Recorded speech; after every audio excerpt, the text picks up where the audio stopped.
Inside Scoop. I'm Rick Morelli. Tonight is our post-election show where we're going to analyze last week's election, talk a little bit about what's going to take place in the general election. Also later in the show, we're going to talk a little bit about the Joe Gavio situation inside the Hazleton Area School District. I'm here with my two co-hosts, finally, Dr. Dave Soar and Mike DeCosmo, back from Texas. It's been a while since we've been together. For sure. Some time, and yeah. At least certainly on the same side of the table. That's right. Seriously. Yeah, huh? Well, the other night was an enjoyable night, and I said it really, to me, it wasn't an exciting election, although there was some excitement as the evening went on. But I do think that coming in looking at in November in the general election, it's going to be a lot more exciting. And Mike, you have some statistics that you shared with me earlier on that it could change the face of what's going to take place.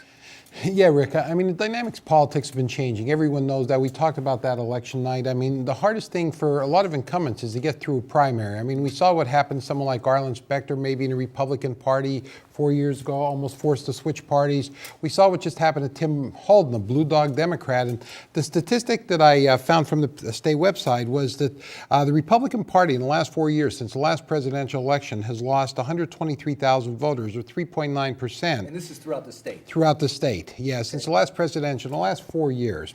The Democrats, though, have lost 66,000 voters, so they're also down 1.6%. So you might say, well, where are these voters going?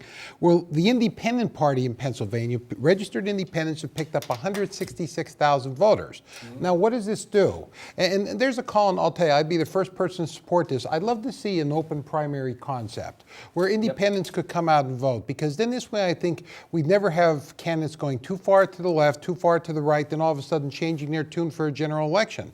You give the independents a chance to vote in the primary election, and then I think we'd have a chance for a moderate candidate to really portray his message. And I think a lot of people out there watching would agree with you that independents should vote in the primary. It's one of the unfortunate things with the primaries. The only time they can vote is when they vote on a referendum or a question. But what that tells me is that people are starting to get sick and tired of the parties. I think that's a message to both parties, that the parties need to be a little bit more independent. And, if people are going to that independent side, they're saying, hey, I don't care if you're a Republican or Democrat, we're going to vote for the right people. And I think that's a good thing.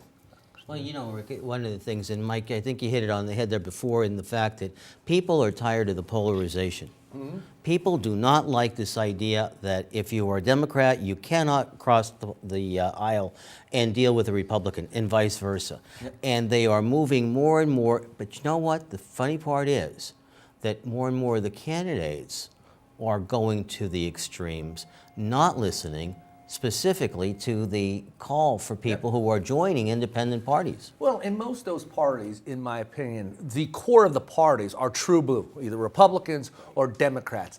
And you hit it right on the head. I don't think they're listening to the majority of people who vote out there.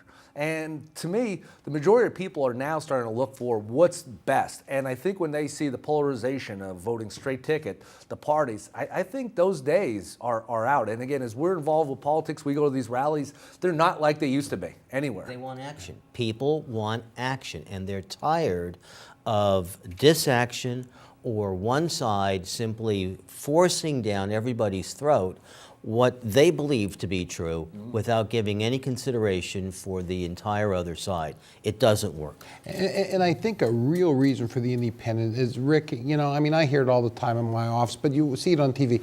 People are sick of the fighting. I mean, they're really sick of the fighting. By being independent, they're saying, hey, listen, I don't want, these two extremes out here just battling. I want to see some progress, whether it be the local, state, or, national level. Yeah. And I'll be honest with you, I'm a little bit surprised Tim Holden did not win, but because he was in the middle of the road, and I guess maybe I'm biased because I like that. He voted, in my opinion, for what he felt was right, and he wasn't that strong of a Democrat, and he got beat up by the Democratic machine, as you always mention up there, and that hurt him.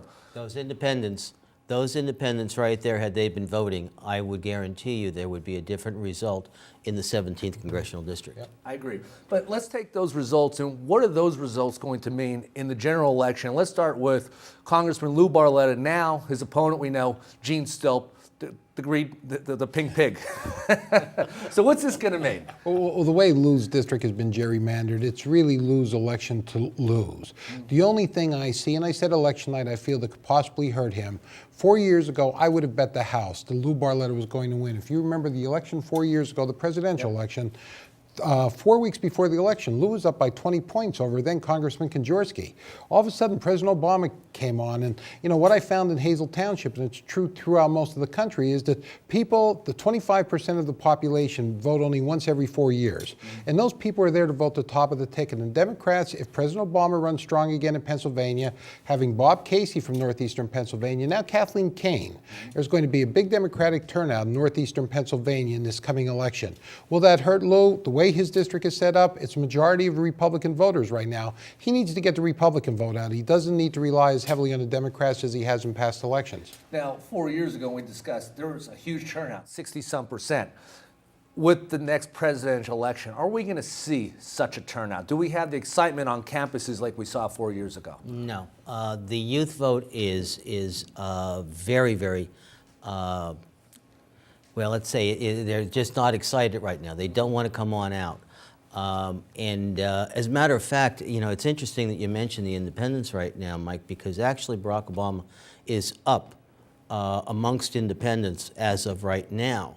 But that may very well change. And again, as you start seeing Romney and Obama come on out, especially on particular issues, be they the Obamacare that a lot of people have felt have gone too far.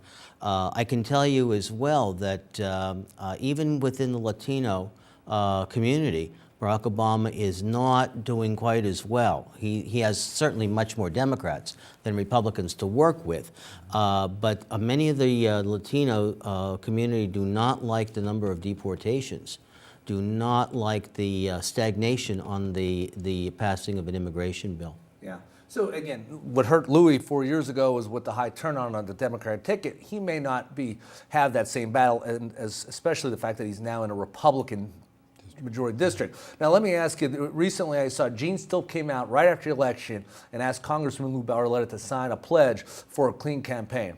When I read that, I said, Lou, if you don't sign that thing, you'd be foolish, because as an incumbent, the only way people go after you is they attack you. And you know what? If you're not attacking Lou, I think he's just going to walk to the finish line with this one. My opinion, your thoughts? Yeah, I couldn't agree more. And what you almost alluded to, Rick, I think Lou's biggest baggage right now is the fact that he's an incumbent. We saw what happened to incumbents in his primary. Mm-hmm. So again, if you take that out of the equation, if you're saying to Mr. Still, you can't attack me, we're just going to run strictly on the issues, it's a much different campaign. Louis will probably have, at this point, I would say, at least 3 to 4 times as much money to spend. Mm-hmm. So, I don't know why he wouldn't do it. Yeah. Gene Still, by his own comments, by his own principles, has always said, as he's canvassed the state of Pennsylvania, he doesn't believe in large sums of money. He doesn't believe in taking large contributions to run for any office, let alone do what he's been doing as an advocate all these years. So he puts himself at a tremendous disadvantage. Yep. 3 to 1, 4 to 1, Mike, I think is right on target, at least, if not more. Which means that Still can't really put himself on TV very much, can't get himself out there, except for the pink bus. And I got to be honest with you, I think the pink bus, there's a little bit of a buffoonery that goes on with that. And as intelligent, we've all met them. People who are highly intelligent have lots to say about a particular issue, but when you put it in a circus atmosphere, people don't take you serious. And again, I don't know if it's too late for him to recreate himself for the general election, but, and I mentioned election night, I never read his biography until maybe 2 or 3 days. He's a George Mason Law School graduate. I mean, this is a top 50 law school. This is a guy who's not a buffoon, but how are people going to take to the pink bus? It'll be interesting. It'll be an interesting campaign. We'll see the pink pigs around. My prediction, 2 to 1, Louis beats him when it's all said and done in November. But moving on to another local election that really there wasn't much excitement in the primary. State Representative Tara Toohill against now Supervisor Ransom Young. Again, 2 years ago only, big upset with Tara Toohill against Todd Eachus. Now she's the incumbent. The tough part, there's only 2 years out there. We had both of them on our show the other night, on election night. I don't know. Your thoughts about this one? Tara, since she's been state representative, I think has been doing everything a state representative is supposed to be doing. She's been very visible. I've seen her at pretty much every flag raising. You know, I know she gets back to constituents, and I think that's very, very important from a state representative standpoint. I think if Tara has any negative, which I sort of approached with her election night, is right now Governor Corbett is really very unpopular with a lot of the blue-collar, educational type of people who live in this area. You know, so I think, you know, just Tara being part of the Republican Party in Harrisburg right now, we saw Sam Smith almost went down. We saw a number of incumbents in the state of Pennsylvania. You know, Governor Corbett's hand-picked candidate for Senate got beat almost 3-1 in the primary. You know, so I just don't know if he's the person you want to be attaching yourself to at this point. Yeah, she's going to have to modify her stand a little bit on, and I don't want to corner her with any statements that she happened to have mentioned on the air on Tuesday night. It's for her to explain, not for me. But she's going to have to, I think, fight the cause for education in this area that the Hazleton, Greater Hazleton taxpayers want, who make up her district, and bringing those dollars back in a workable budget that can help the Hazleton Area School District move ahead without severe cuts of personnel, without severe cuts in programs, without fear of failing in the No Child Left Behind. You can talk all you want to about we've got to be more austere. And I agree with that. It doesn't always, and you two are school board members, it doesn't always mean dollars getting thrown at education.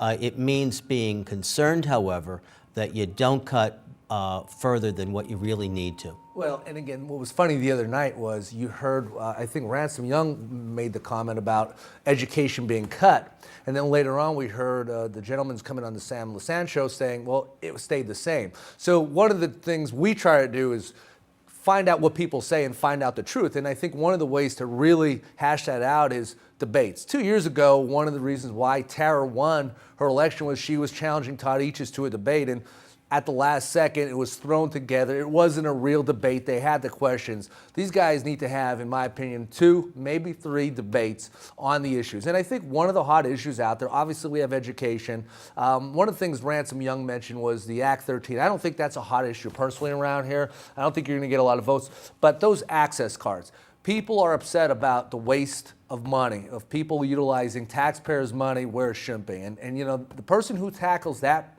the best is going to have a very good shot in this election. Rick, just one point I want to make, because I also saw Secretary Muser when he was on the Sam Lassane show, and he talked about the educational funding levels going back to where they were prior to the stimulus money, and he made a true statement. But what he left out of the equation, very importantly, is there's something out there known as inflation.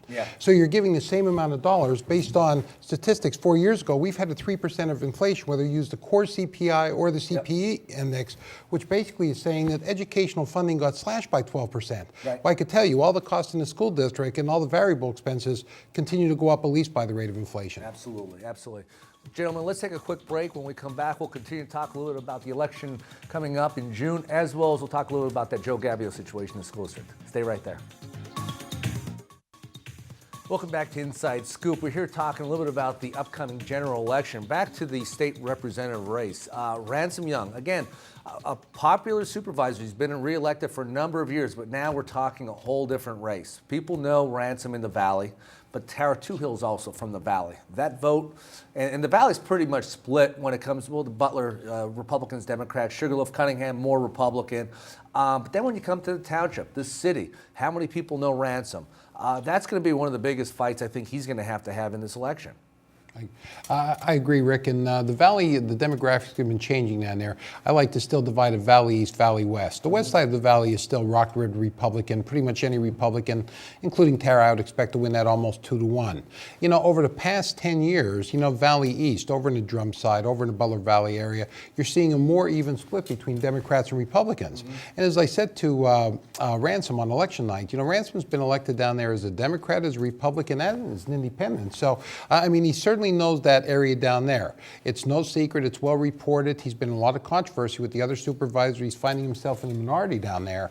But the question I think Ransom needs to get answered for the general election is the people he's fighting with now, are they going to come together as citizens of the Valley who've known Ransom for a long time, or is that political divide going to remain? Because if Ransom doesn't come out of the Valley real strong, he's going to have a real tough time in November. Yeah. Hazleton still, it's always been, Hazel Township, but even more importantly, Hazleton, I think, unless you do well in Hazleton and you're able to carry Hazleton, or at least have a good enough showing. Now, again, they split a lot of the areas down in the valley, so you're going to have a good showing coming out of Hazleton. Really is going to depend, and from that night, I have no reason to refute and all that. Mr. Young said that he's had his contacts, he knows a lot of people in Hazleton, but that will remain to be seen because Tara Toohill took every single ward that I can think of in the city of Hazleton last time. So it'll be interesting to watch. It's a critical election for Tara, as you know, in this type of job. Once you get over that 2 years, if you get elected, because it's only a 2-year cycle here, over 2 years, you kind of get your feet implanted. Before there were rumors, Marianne Petrilla was going to run. You don't know who's going to be out there, but it's very important for Tara, if she's going to plans on being in this position for a long time, just like Todd Eaches did, she needs to have a strong showing. Just one thing, I think that in the debates, she's got to come across in two different ways at the same time, and that is very knowledgeable, throw a lot of the facts and figures, the bills that are out there, and very astute at what's happening in Harrisburg, but speak to the people back home and make them feel comfortable that she's one of them, that she knows their needs, and she's going to be carrying out what they want. That's what the incumbency gives you, that being a contender does not. And I agree with that, and I hope to see that. In that position, we've been on the school board and in other positions. And again, when people get involved, they get involved when you touch them. Dress codes, things like that, not that they're not important, but they touch people. With the state, people don't really know until it hits their tax dollar. Now again, I hope that the debates, as I said, and I hope these guys get a little bit more specific as to not only what they're going to do, but how they're going to do it. It's time to now stop saying, we need to get jobs. How are we going to do that? What do we have in place? Where are we going with that? And I think that's what I'd like to see out of both these candidates. And Tara, especially, I think, as an incumbent, has to show what she's done the first 2 years she's there. She's running on her record. Ransom could talk about everything he plans on doing, but now she has to talk about what she's actually brought back to the area. And again, that could either be a pro or a con for her. Yep. Moving on to another subject, and gentlemen, I thought this was important to talk about what we're seeing out there. And often we talk about the school district. Recently, there was an issue here with a friend of ours, someone we know, Joe Gavio. He's been a coach for probably over 30 years in the school district, touched more people in this area than I don't know of anybody else, quite frankly. And he almost had his job taken away from him as a basketball coach. And I think it was clear based off the newspaper it was a headhunt. Now, some board members may disagree with that. We've been around, we've seen it. Some comments were budgetary reasons. $4,000 job on a $120 million budget. Not really sure if that makes sense to me. But I think that this is something that you've seen where the people came out to speak, and this was put together very quickly on an agenda. A lot of public didn't know, but Joe Gavio's army got out there fast, and some people buckled when the pressure was on. And these are the type of situations, and it's our job to watch out when there's good things taking place, as well as calling out when there's some politics taking place. And I thought it was an unfortunate situation. And, I'm not taking sides, but just something that I noticed was wrong. And I think that we're watching over it. Your thoughts on what you saw? Yeah, and again, I'm going to be very biased. Like you said, he's a friend of the three of ours. Joe's a former classmate and teammate of mine, Rick. So, Joe and I go back to the class of 1972 together. But again, different barometers of a coach. And all I could say, wins and losses are always important, in any sport, no question about it. But when I see the kind of outpouring, it comes to a meeting, and from what I understand, one of the mothers found out about this agenda item, or Joe not being retained, I guess less than 24 hours before the meeting. And this was was basically a phone bank, getting on, the horn with, old players and old parents, and you saw how many people showed up in support of him.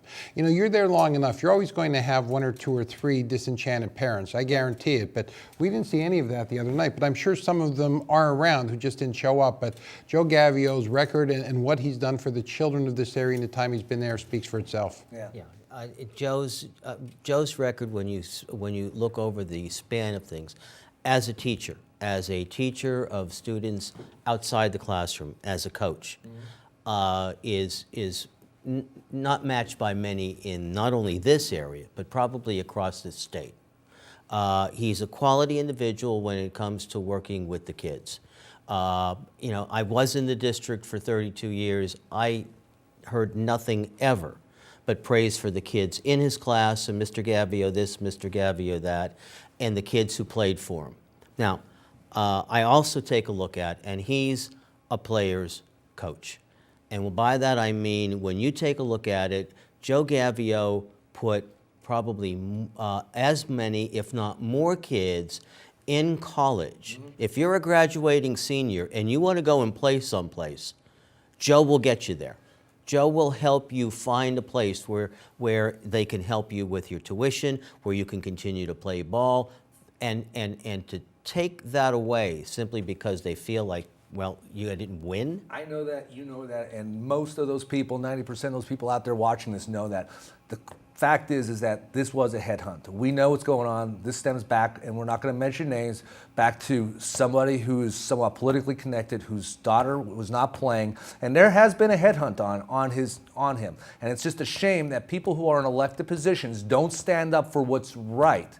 And there's no question about it. And I'm saying this on TV here tonight, and I believe it firmly. And that's why I use part of this segment of this show to talk about this, because he is the type of guy who, in my opinion, they should name a field or some type of complex after him. We've seen complexes named after people because they gave money or because they did something. He touched kids. And that's what's most important. And again, Mike, I agree with you, wins and losses, but in high school, to me, it doesn't mean anything. You could have the worst record, but if you touch kids and you help kids out, and that's why I've always been an advocate for education as well as athletics. When I hate this debate when they go after athletics, because athletics is part of education. It gets people off the streets and it helps kids in so many ways. I hate, and you're going to see this debate coming up in the budget, and that's one of the reasons why I'm bringing it up, because next in line is the school district's budget. And they just got a favor here with the libraries passing. That's $700,000 extra that they have to use. So we're going to be watching how they use it. But it just disappointed me as to what took place. Rick, one last small point. Dave touched on it. Joe is the educator, too. I have to bring it up only because he teaches the accounting down there.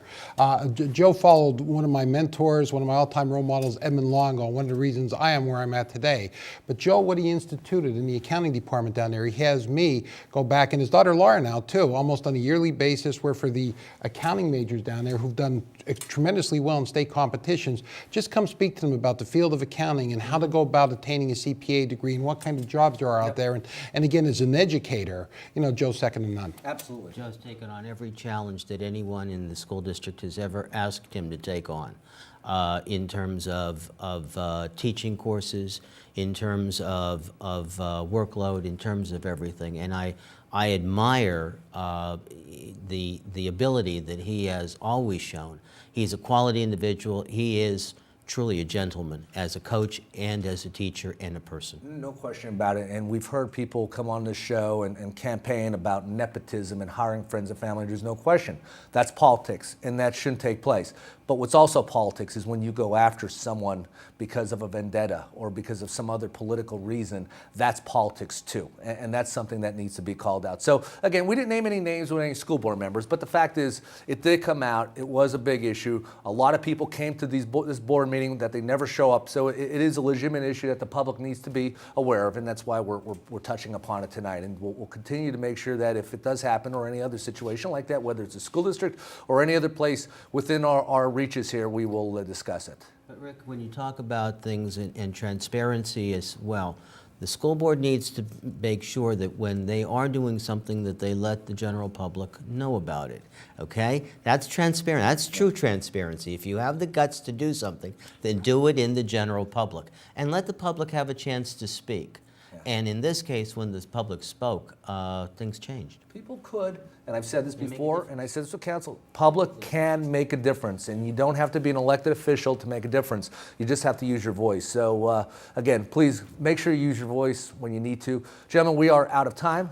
It's always a great show when we could just speak frankly as to what the heck is going on.